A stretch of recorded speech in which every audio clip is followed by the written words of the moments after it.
प्राचीन हिंदू इतिहास और पुराणों के अनुसार ऐसे 8 व्यक्ति हैं जो चिरंजीवी हैं।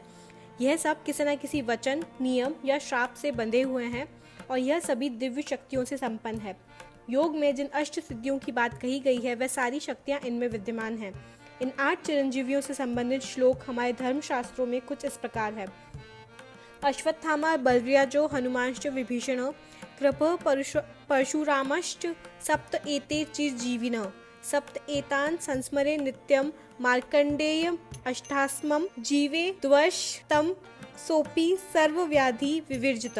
इस श्लोक की प्रथम 2 पंक्तियों का अर्थ है कि अश्वत्थामा, बलि, वेदव्यास, हनुमान जी, विभीषण, कृपाचार्य और भगवान परशुराम ये 7 महामानव चिरंजीवी हैं तथा अगली 2 पंक्तियों का अर्थ है कि यदि इन 7 महामानवों और 8वें ऋषि मार्कंडेय का नित्य स्मरण किया जाए तो शरीर के सारे रोग समाप्त हो जाते हैं और मनुष्य दीर्घायु होता है।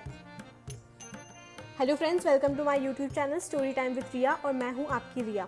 आगे बढ़ने से पहले एक छोटी सी रिक्वेस्ट, अगर आप इस चैनल पर न्यू हैं तो जल्दी से चैनल को सब्सक्राइब कर लें और बेल आइकन दबाना ना भूलें, जिससे मैं जब भी न्यू वीडियोस लेकर आऊं तो आपको पता चल जाए।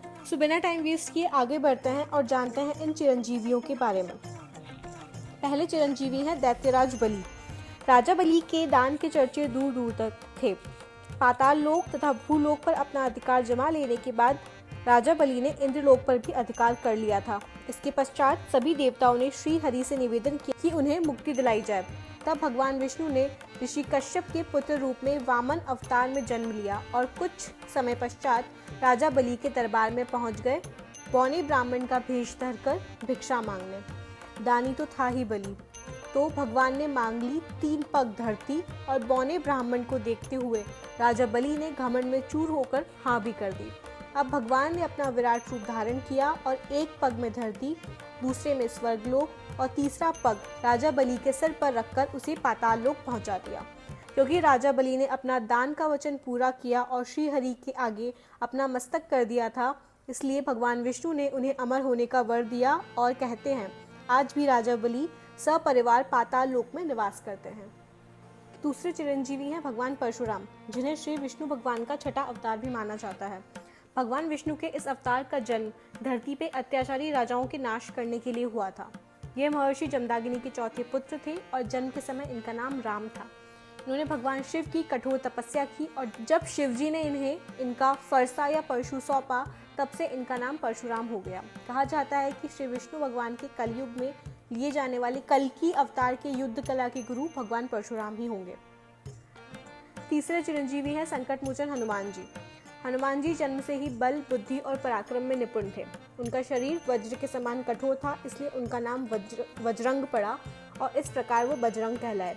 रामायण काल में रावण के वध के बाद जब श्री राम अयोध्या लौटने से पहले सभी को जीत के उपहार स्वरूप कुछ न कुछ दे रहे थे, तब श्री राम ने हनुमान जी को वरदान दिया कि जब तक इस संसार में मेरी कथा प्रचलित रहेगी, जब तक लोग मेरा नाम लेते रहेंगे, तब तक मेरे नाम के साथ तुम्हारा नाम भी लिया जाएगा और तब तक तुम्हारे प्राण भी रहेंगे, क्योंकि इस संसार में अभी तुम्हारे और कर्तव्य हैं जो तुमने अभी पूरे करने हैं।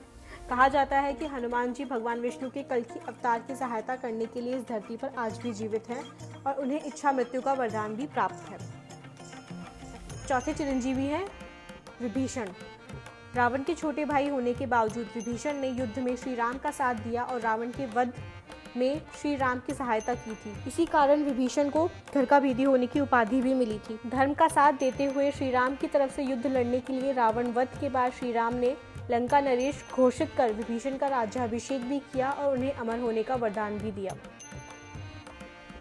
पांचवें चिरंजीवी हैं महर्षि वेदव्यास। महाभारत के रचयिता होने के साथ साथ ही ये उन घटनाओं के साक्षी भी थे और समय समय पर उन्होंने जरूरी परामर्श भी दिए।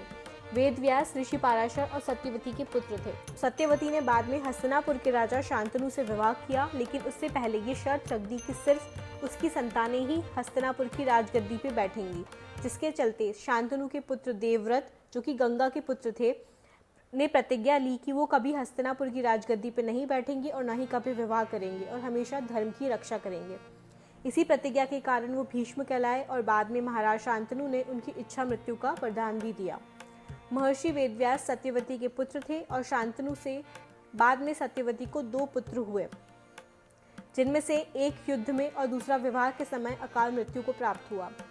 इसी कारण सत्यवती ने वेदव्यास जी को अपनी निसंतान और विधवा पुत्र वधू के साथ नियोग से पुत्र प्राप्त करने के लिए कहा, जिससे धृतराष्ट्र, पांडु और विदुर उत्पन्न हुए। क्योंकि वेदव्यास जी का जन्म एक द्वीप पे हुआ था और जन्म से ही वो सांवले रंग के थे, इसलिए उनका एक नाम कृष्ण द्वैपायन भी है। वेदव्यास जी ने द्वापर युग में वेदों, उपनिषदों और महाभारत जैसे महान ग्रंथ की रचना की थी। माना जाता है कि वेदव्यास जी को कलयुग की शुरुआत के बाद कभी नहीं देखा गया, क्योंकि वो अपनी तपस्या की पूर्ति के लिए पर्वतों में लौट गए हैं। छठे चिरंजीवी हैं अश्वत्थामा। अश्वत्थामा गुरु द्रोणाचार्य के पुत्र थे। ये अपने पिता के समान ही महान योद्धा और पराक्रमी थे। महाभारत के युद्ध में श्री कृष्ण ने द्रोणाचार्य को अश्वत्थामा की झूठी मृत्यु बताने का छल किया, जिसके फलस्वरूप द्रोणाचार्य ने अपना शस्त्र त्याग दिए और द्रौपदी के भाई ने उनका वध कर दिया था। जब पांडव युद्ध जीत गए और ये बात अश्वत्थामा को पता चली, तो उसने पांडवों का सर्वनाश करने के बारे में सोचा और उनके शिविर पर हमला कर दिया, जिससे द्रौपदी के सारे पुत्र और भाई मर गए। अर्जुन और श्री कृष्ण अश्वत्थामा के पास गए, तब उसने अभिमन्यु के अजन्मे पुत्र को मारने के लिए ब्रह्मास्त्र चला दिया, जिसे वो खुद भी कभी नहीं रोक सकता था।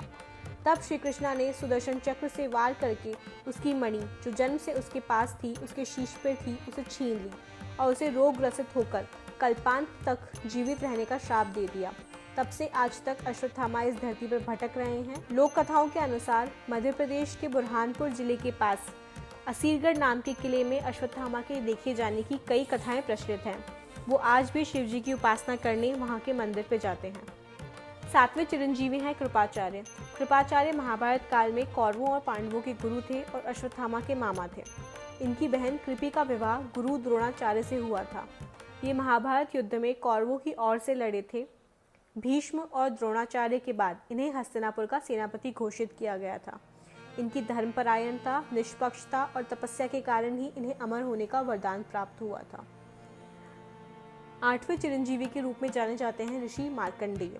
धर्म ग्रंथों के अनुसार मार्कंडेय ऋषि आठवें चिरंजीवी हैं।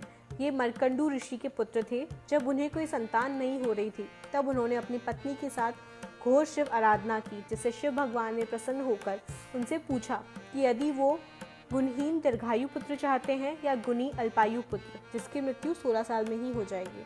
तब ऋषि मार्कंडू ने गुणी अल्पायु पुत्र का वर मांगा। जब ऋषि मार्कंडेय 16 वर्ष के हुए, तब उन्हें उनकी माता से ये बात पता चली, तो उन्होंने सप्त ऋषियों और ब्रह्मदेव की सहायता से महामृत्युंजय मंत्र की दीक्षा ली और शिव आराधना की, जिसके फलस्वरूप जब यमराज उन्हें लेने आए, तो स्वयं शिव भगवान प्रकट हुए और उन्होंने यमराज के वार को विफल कर दिया और ऋषि मार्कंडेय को अमर होने का वरदान दिया। तो ये थी 8 चिरंजीवियों के अमर होने की कथा। माना जाता है कि ये सभी अलग अलग रूप में अलग अलग जगह इस संसार में हैं और भगवान विष्णु के 10वें अवतार के समय किसी न किसी रूप में कलयुग के उद्धार में उनकी सहायता करेंगे। ऐसे ही इंटरेस्टिंग और इन्फॉर्मेटिव वीडियोस के लिए चैनल को सब्सक्राइब करें, लाइक करें और अपने फ्रेंड्स और फैमिली के साथ ज़रूर शेयर करें। राधे राधे।